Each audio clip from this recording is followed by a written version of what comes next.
videos from all over the internet that's going to make you question reality. Let's just start. Ladies, some of these men love to spoil. When I say love to spoil a woman. But y'all be acting so entitled and self-centered and not appreciative of what they do that they just rather keep their money in their motherfucking pocket. Y'all be out here playing checkers and not chess.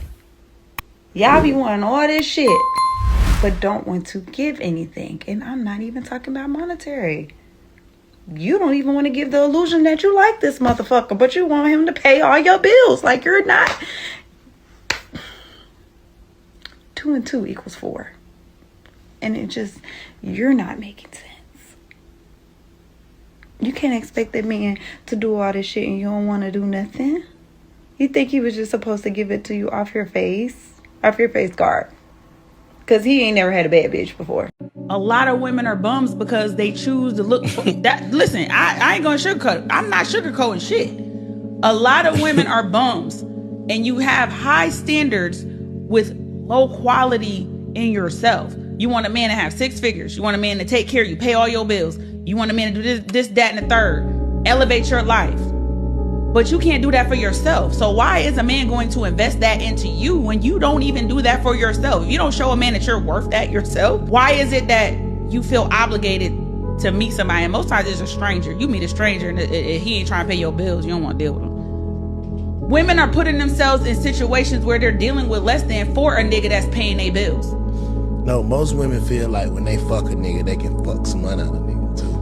Prostitution. That's modern day prostitution. They think, okay, because I fucked the nigga, something gonna come. That's and modern day prostitution. Now you mad at the nigga because nothing never come. That's modern day prostitution. You want to mess with a nigga that got money and you think you calculating his pockets. Oh, he got money. That's his money. And then when you fuck him, you get mad because you don't get nothing. Because that nigga stingy some motherfucker. Not even stingy, but he looking at you like you were a fuck. That's it. You was here for the good time, not a long time. Now you mad because you didn't value yourself. Yeah. You didn't value yourself. You want somebody else to value you. All that layaway shit. You should just say, hey, I need something. Before we do this. If we gonna be anything in 20. Men want a woman in a man's body. What do I mean by that? Many women and men do not understand what exactly are masculine and feminine energy and how that is manifested on the physical plane, or also known as the material plane. A lot of y'all do a lot of talking, a lot of repeating, but not a lot of studying and actually reading about masculine and feminine energy. If you understood yin and yang. This is what men need from a woman, or what they want from a woman. Don't argue with me, argue with your mother. I'm just here to tell you what I've seen men want from women. You know, if you don't want to give in to what men want, then that's your prerogative. If you're a man and thinks I don't know what I'm talking about, I promise you I do, but whatever, go argue with your mother. People are driven by identity and desire. So in terms of physical attractiveness, you either satiate a man's identity, how he presents himself in the world, how he wants the world to see them, or his desire, what he wants behind closed doors, what he's personally attracted to, what he's personally into.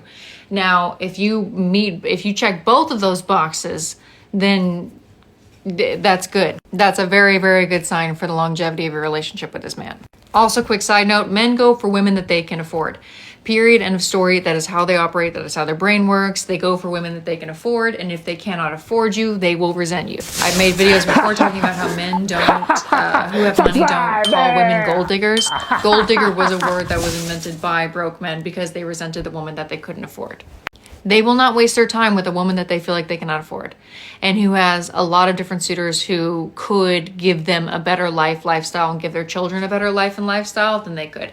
They're not going to waste their time. And if you give a guy like that a chance, he's not going to respect you, because he knows that if he were a woman in your position, he would be going after the bigger fishes.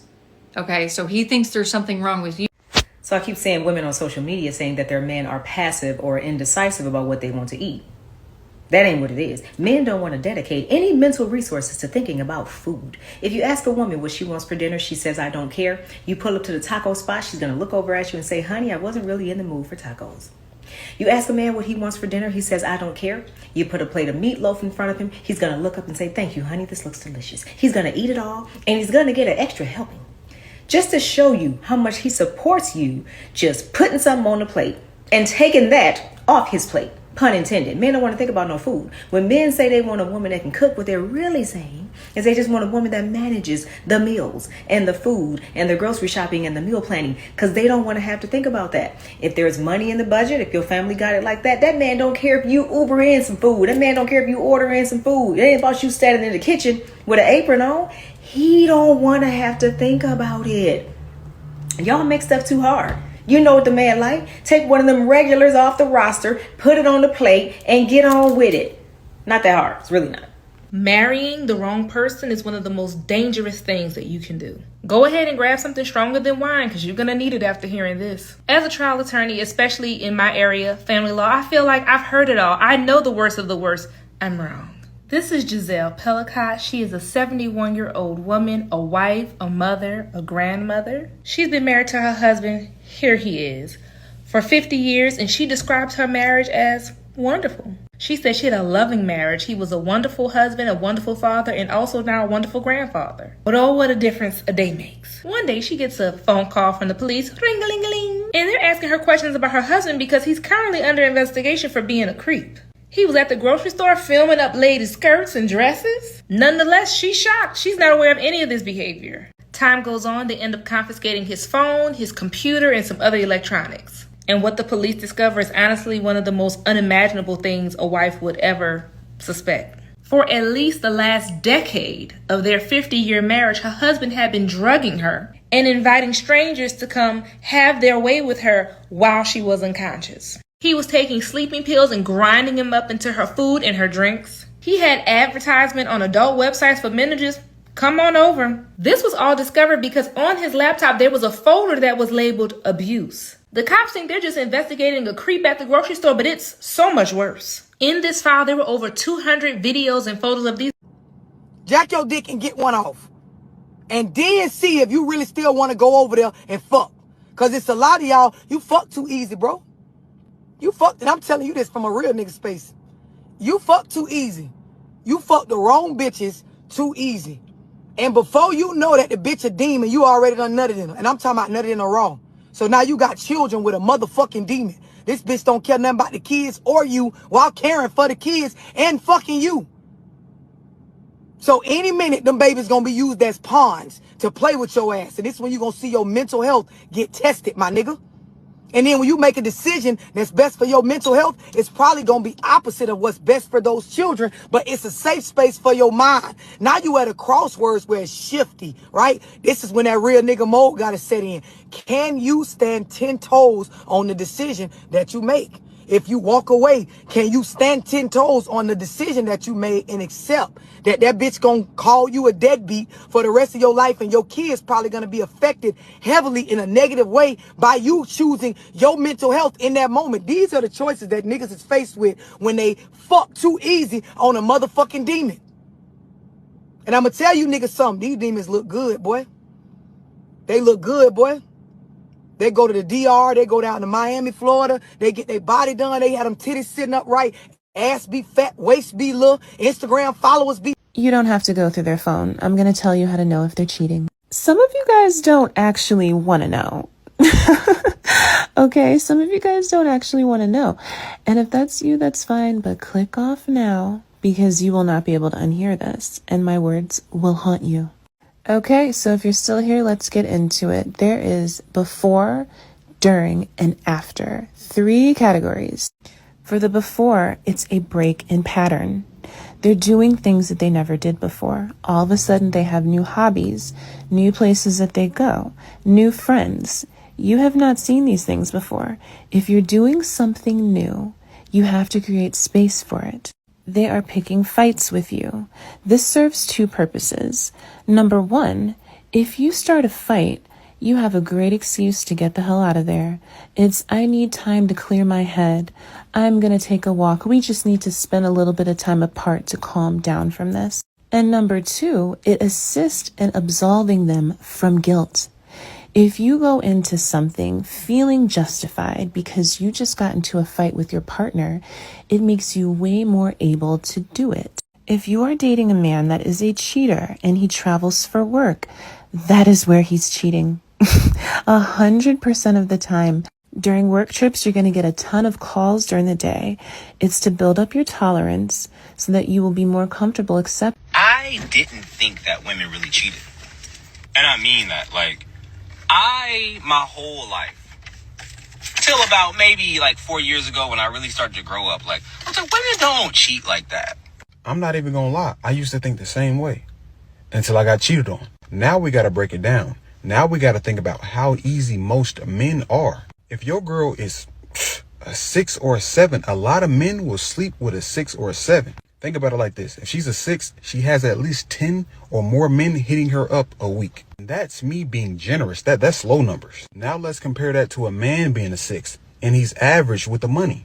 No fame, no money, just a regular 6 man. He's not getting any play unless he's trying to pursue like hard. He has to damn near beg. If you're a 6 as a man and you make regular money, you damn near got to beg. It's hard for you. So when it comes to sleeping around, women control that. They have to allow you to come to them. They have to allow you to enter them. So when women have this power, they're attractive. They somewhat attractive. And these thirsty men are on their tail all day. Don't let these men have money. They look somewhat decent. She's going to sleep with them. If that woman has no self-control, no sexual discipline, bro, she is going to go rapid. I know women that slept with 5 men in a week. It was one time I was in high school and we used to always go chill at my dog David crib. I'm not going to say no names of who did this and that, but let's get into the story. So it was summer 19 and my homie had invited this girl over. He smacked, of course, I know how dudes get down. Boom. He was like, yeah, bro, you can get on that too. I said, nah, I'm good. Next thing you know, he shows me a Snapchat video of one of the homies flushing some protection down the toilet. So yeah, it was a homie that lived in the same apartment complex as my homie did. So after she left smashing my homie, she went down, faking like she went home and went down to the other homie at the other apartment complex and slept with him too. And if I would have wanted some of that, I could have got it too. But I'm like, nah, I'm good. I don't like sharing. That's not my game. I don't like sharing. But yeah, that just showed me like how easy it is for women to get piped. And don't get it confused.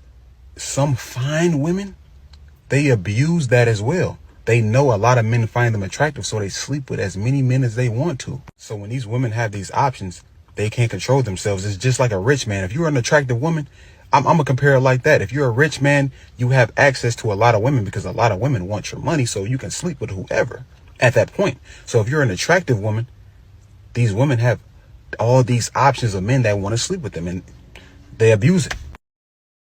You have a lot of women who are just aiding and being the demise of their spouse. If he is down, they want to bring him all the way. If he at a level 2, they dragging him down to -5. Instead of building up. The only person that's supposed to be built up in a lot of these women's minds is themselves. Oh, I'm going to use him to get as much as I can get. I'm going to use him to help me to achieve whatever it is that I want to achieve. You know, I'm going to get to a certain level. But him, if he needs me, no support there. Oh, mental health issues? Oh, I got to go because I'm not raising no man. Because at the end of the day, it's just selfishness.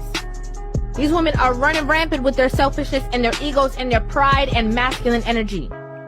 And each one, they're literally cheering each other on to maintain it and to keep it. How can you be surprised if he even does have somebody else? How can you be surprised? You so worried about you know, doing your thing, building your bag. You so busy in that world, of course there's space for somebody else to step in for him. Whenever you get a feeling that something's kind of off about somebody, I want you to lean into that intuition. Now, when we meet other people, we feel them more than we hear and see them. So every single person has an electromagnetic field around them. And whenever you interact with this person, you're going to feel these energies. They're going to bleed into yours. So if you're feeling like someone's lying to you, or if you feel like someone's just kind of sus, you're going to feel it. Even if all your friends are like, oh, there's nothing to worry about. You have been in so many circumstances where you've experienced negative energy before, right? You've experienced what it's like to have negative energy within your life. And when you can detect that it is here, it is back again, You can feel this. So when your brain dismisses it of, oh, I'm just overthinking, no. You can feel people's energy. No matter what they say, no matter what they do, something just feels off. The more you ignore this, the more that energy is going to drain you. It's going to haunt you because you're ignoring your intuition. Your intuition can feel if something is right. It can feel if something is wrong. And whether you trust yourself determines if you're going to allow these negative energies to bleed into your life, or you're going to trust yourself and say, you know what? I'm going to lean on my intuition and I'm going to get out of here. And after this happened, like, what was going through your mind? Were you hurt?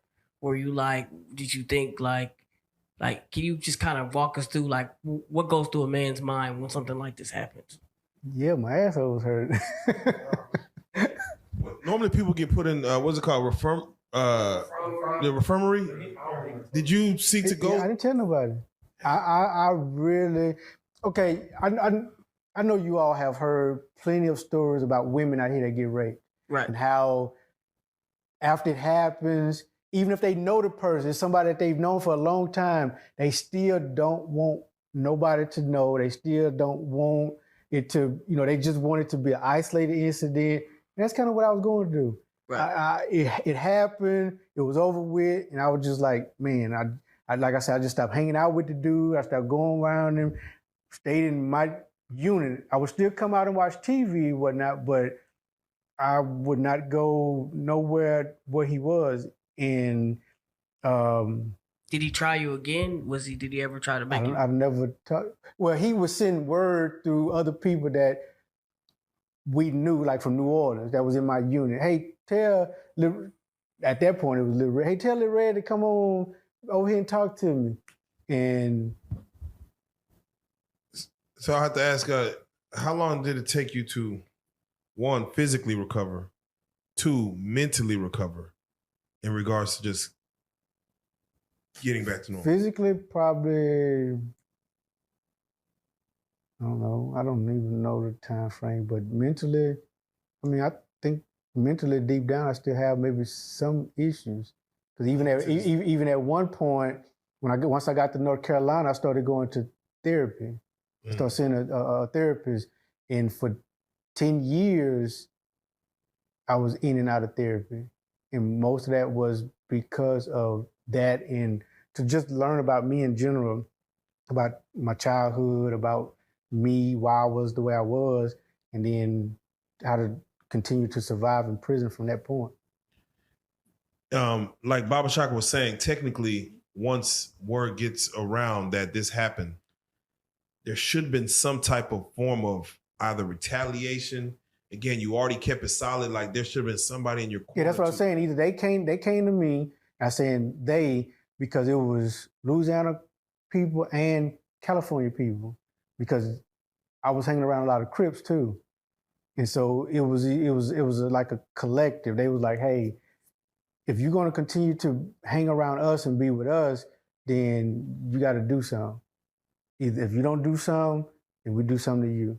Y'all do know y'all's private parts are not gonna fall off if you abstain, right? Like, if you decide to be abstinent and you stop masturbating, your things ain't just gonna disappear, okay? I know, everyone's just acting like it's just their human experience. They just have to. You don't. Nothing bad is gonna happen if you stop. And another thing, this is not a lifelong sentence. I'm saying wait till marriage, not forever. The DMs, the questions, the comments is really taking me out. I promise you, you will be okay. In the meantime, you get to honor God and treat your body as the temple that it is. And isn't it worth it to abstain for a little while if it means that we get to honor God? Anytime people try to normalize self-pleasure and tell you that abstinence is a waste of time, that is an attack from the enemy. Realize that. Because God's word is very specific when it comes to fornication and sex outside of the covenant of marriage. You ain't got to trust me. You ain't even got to trust yourself. Trust the word of God. Listen, falling in love with a whore is never intentional. This shit just happened. It always happens by accident. You go from cracking her on the daily, cracking her on regularly cracking her to, for some reason, y'all out eating and you actually getting to know her, and then you start thinking like, damn, she good people. Like she actually good people. Like, you know what I'm saying? And once you start contemplating, looking over her past, that's when you know you like her. That's when she got your dumb ass. That's exactly. Once you start considering the cape, you start looking at the cape, sometimes you start staring at that motherfucker like, damn, should I put it on? Cooked. I'm talking about fried. I'm talking about barbecue chicken, nigga. And we've come to the end of the video. Don't forget to like, comment and subscribe, and also share with your friends. And also click on the notification bell icon so that any video that I post, you will be the first to get it. Adios amigos, and I'll catch you guys in my next video. Bye.